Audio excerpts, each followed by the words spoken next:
आपको याद होगा रॉक्स की थ्योरी में क्या था कि एक पार्ट को अगर हम लोगों ने यहाँ पे ये जो एक पार्ट को अगर हम लोगों ने क्या किया था, हॉट नीडल से कर दिया था, तो हाफ एम्ब्रियो का डेवलपमेंट हुआ था। तो फिर इनकी थ्योरी को एक प्रूफ करने के लिए एक एक्सपेरिमेंट और किया गया, डिस्प्रूव करने के लिए क्या किया गया, एम्ब्रियो लिया गया फ्रॉग का ही, और जब वो 8 सेल स्टेज की कंडीशन वाली स्टेज पर उसको क्या किया गया कि यहाँ पे एक लिगेचर मतलब कि वायर एक है उससे बाइंड कर दिया गया। जब यहाँ पे लिगेचर बाइंड कर दिया गया तो अब क्या होगा, साइटोप्लाज्मिक डिटर्मिनेंट तो इधर शिफ्ट होंगे नहीं, ठीक है, साइटोप्लाज्म तो शिफ्ट नहीं होगा, लेकिन एक न्यूक्लियाई, अब क्या हुआ कि यहाँ पे कोई भी साइटोप्लाज्मिक डिटर्मिनेंट नहीं आ रहा है, साइटोप्लाज्म का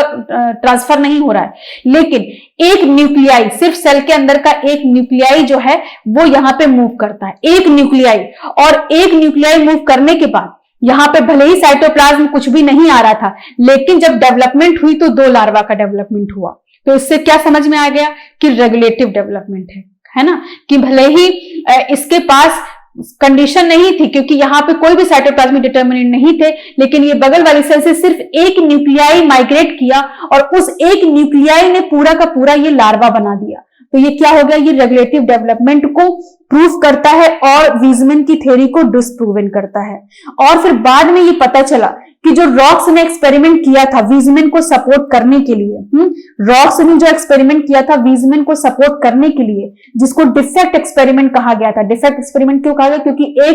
एक सेल में डिफेक्ट कर दिया गया था। ये बताया गया कि ये मैनमेड था, मतलब कि बहुत बाद में मैकक्लेडॉन ने ये बताया। उन्होंने तो बहुत सारे ऐसे एक्सपेरिमेंट किए थे, अब पता नहीं उनके एक्सपेरिमेंट में ऐसा कैसे रिजल्ट आ रहा था। उनके एक्सपेरिमेंट में यही रिजल्ट आ रहा था कि हाफ एम्ब्रियो बन रहा था, लेकिन बाद में मैकक्लेडॉन ने बोला 1910 में, ये बहुत बाद की बात देखिए, 1888 का है, और ये 1910 में उन्होंने कहा कि जो हाफ एम्ब्रियो वाला एक्सपेरिमेंट था वो शायद आर्टिफैक्ट डिफेक्ट एक्सपेरिमेंट था। इसका मतलब कि ह्यूमन मेड एरर, कि मतलब कुछ ऐसा हुआ होगा, एक्सपेरिमेंट में गलती हुई होगी या कोई एरर हुआ होगा कि इसलिए ये हाफ एम्ब्रियो बना, नहीं तो ये हाफ एम्ब्रियो नहीं बनना चाहिए था, क्योंकि ये तो साइटोप्लाज्मिक डिटर्मिनेंट को प्रूफ कर रहा था। और रेगुलेटिव डेवलपमेंट की जब बात होने लगी तो रॉक्स के एक्सपेरिमेंट को क्या कर दिया गया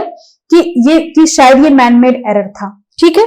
तो ये पूरा था कंडीशनल स्पेसिफिकेशन। अब इसके बाद हम लोग नेक्स्ट जो थर्ड कैटेगरी है वो क्या है,